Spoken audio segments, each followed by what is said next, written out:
John Dunnigan Golf, High Performance Coaching. Master the game.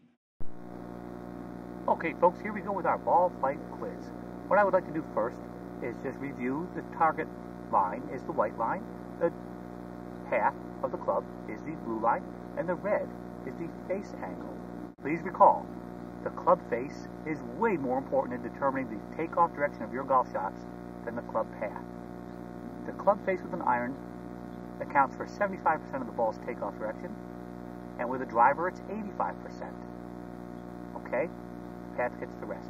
Now we're also going to see later on what something called gear effect that I did explain does to what your golf ball does as far as tilting the spin axis.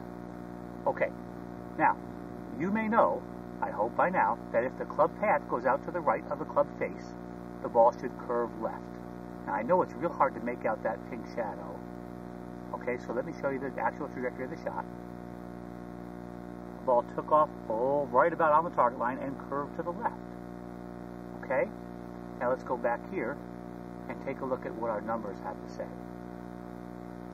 In this case, that ball curved right to left. The face angle was about 1 degree to the right.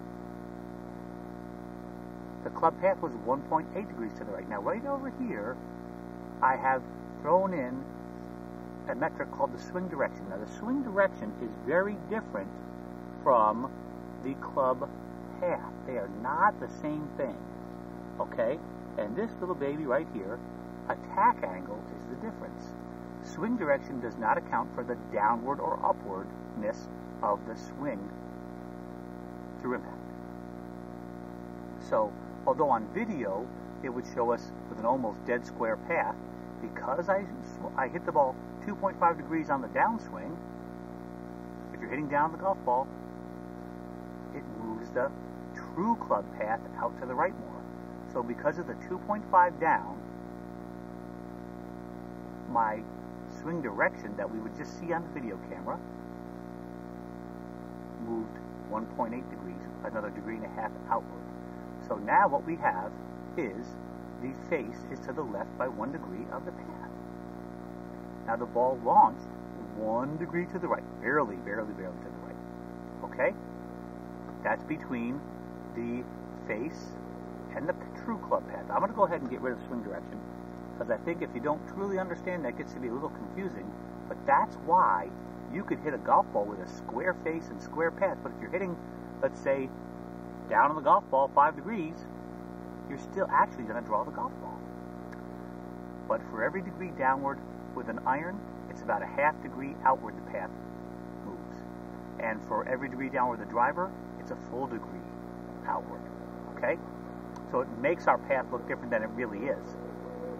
Now, you can see here that our face was closed left of the path. We can see that our ball launched slightly to the right. We can see that because the face was close to the path, the spin axis tilted to the left. And it's spin axis tilt that gets that ball curving. The ball finished 30 feet to the left of the target. We can live with that, right? Okay, there's your review, and that's all we have for review now, folks. When the path moves right of the face through impact, the spin axis tilts to the left, causing a draw spin for a right-hander, just like an airplane banking to the left. Take care of all 3 lines. White, target, blue path, red face. What do you think you're going to get here? If you guessed a fade, you guessed it correctly. Let's see why. Because the face was about square, the club path was 3 degrees outside in to the left. The ball launched a little bit to the left between the face and path, as you'd expect. The face was 3.4 degrees to the right of the path, so that tilted the spin axis to the right 9 degrees, and that ball curved 50 feet offline. If you got that question right, I give you 1 point. Remember, when the path moves left of the face, the spin axis tilts to the right. Now, on a centered strike, the ball takes off toward the face and curves away from the path. Okay, what do you think right there? Those lines are lined up pretty good, right? square face. Club path, 0.2 degrees. Open.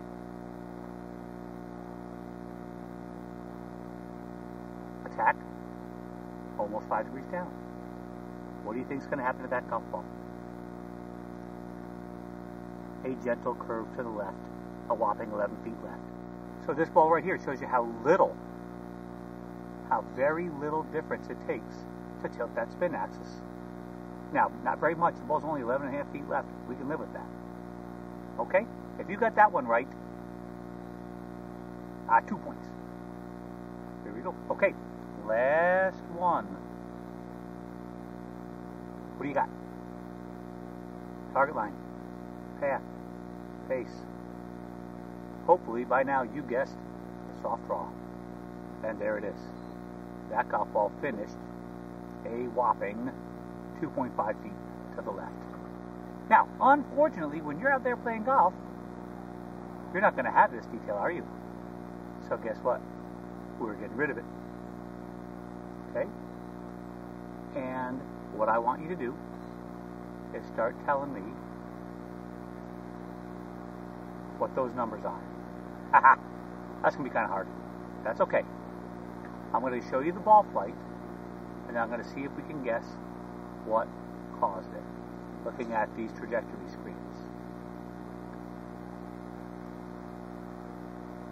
Okay? You ready for action? Here we go.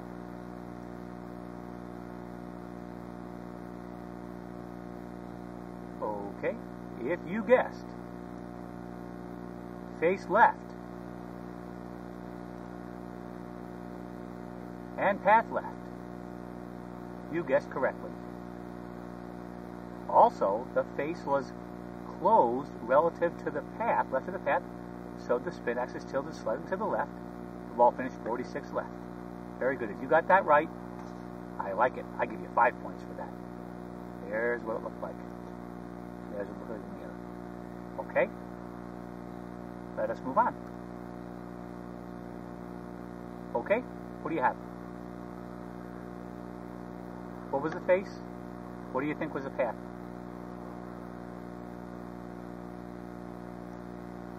The face angle was 6 degrees to the right. Now that's a bunch, isn't it? That's a lot of path out, face out to the right, but the path was even farther out to the right of that, tilting the spin axis 12.7 degrees to the left, and that ball hooked all the way, just about out, it landed 4 feet left with a 15-degree club path. See, you can swing the club on whatever path you want as long as you match up the club face to get the proper face-to-path differential to get the golf ball to end up where you want. Okay, now things are going to get a little bit tougher here. I don't know if you remember when I talked about smash factor, but now I'm going to start asking you to realize what the smash factor is on these golf balls and how it makes the ball do something strange. Okay, so let's start down here, more at the bottom of the list. What do you got right there? What do you think the face and path are? Okay, let's take a look here. And the face, as you would guess from our trajectory screen, is open to the right. The path is almost just as open, isn't it? Now remember, we can tolerate more difference face to path on a iron than we can with a loft. Got that? Because than we can with a driver because of the loft difference. Okay? Now here we have a 6.4 open face, 8-degree out to the right path. Okay? I launched it 6.7 out to the right. That's between the face and path, but much, much closer to the face, even more so than with an iron. The face to path is only 1.5 difference. Okay? The spin axis tilted 13 degrees to the left. Now that, to my mind, at my faulty club head speed, is a little too much spin axis tilt. But then we're going to look over here at something called smash factor. Smash factor is ball speed divided by club head speed. Okay? So 1.52, well, remember something. The sweet spot of the club is moving X miles an hour. the heel is moving slower than that, and the toe is moving faster than that. So when I get this 1.52, plus I've marked up the face of my club, I know I hit that a little bit off the toe, and hopefully you'll remember that gear effect adds some spin axis tilt in the hook direction, where heel contact adds spin axis tilt to the fade direction. Okay? So if you guessed that that was these numbers were good, you were really, really accurate. That number right there tells me a little toe hit and a little extra spin axis tilt. So well done. If you got both answers, you get 1 billion points. Gear effect. Toe contact tilts the spin axis to the left, while heel contact tilts the spin axis to the right. Indeed, the golf ball can do the exact opposite of what the path and face tell it to do. Let's go again. What do you think we have here? Okay, here it comes. Face angle, club path. Hey, Dunnigan, you hit 3 degrees down on a driver. That's a little too much, huh? Launch direction, makes sense. Face relative to the path, only 1 degree. That's pretty much a standard draw. 1.46 smash factor. Must not have hit that one too centered. I wonder if that did anything to creating that much spin axis tilt. That was hit even a little bit more off the toe. Only a 1 degree difference, and that one was off the toe enough to really hurt. Here we go. Okay, folks. What do you think?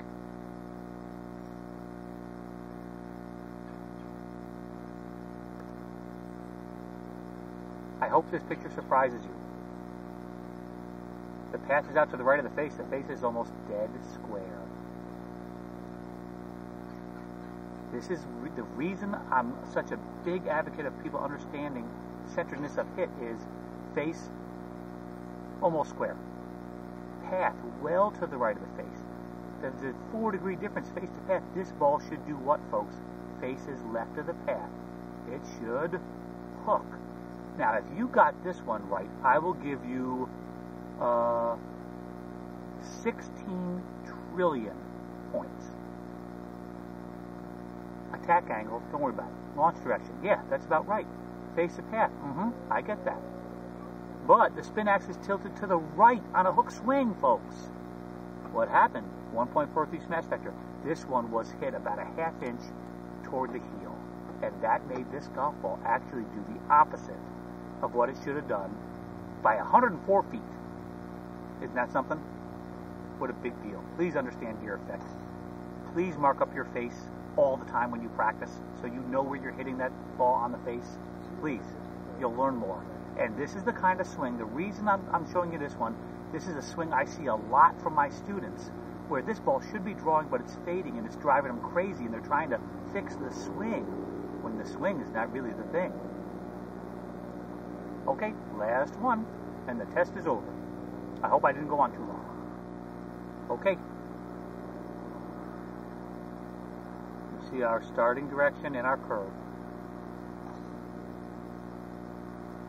Now, again, this might surprise you. What do you see there? Wow. Now, what I did was I tried to hit this ball dead straight. Face angle, 0.6. Club path, minus 0.1. That's square. I'm not that good, folks. That is close enough to zeroed out for me. Okay? Launch direction, square. Face to path, less than 1. But somehow, again, the spin axis got tilted to the left. Here you go. 1.51, slight toe hit. And again, I have the evidence on the club head. Okay, I think I've made my case for understanding gear effect and marking up your club heads. I hope this has helped you. If you got this one, I'll give you 1 point. I'll give it over before now. All right, folks, thanks. Have a great day. I hope it helps. John Dunnigan Golf, High Performance Coaching. Master the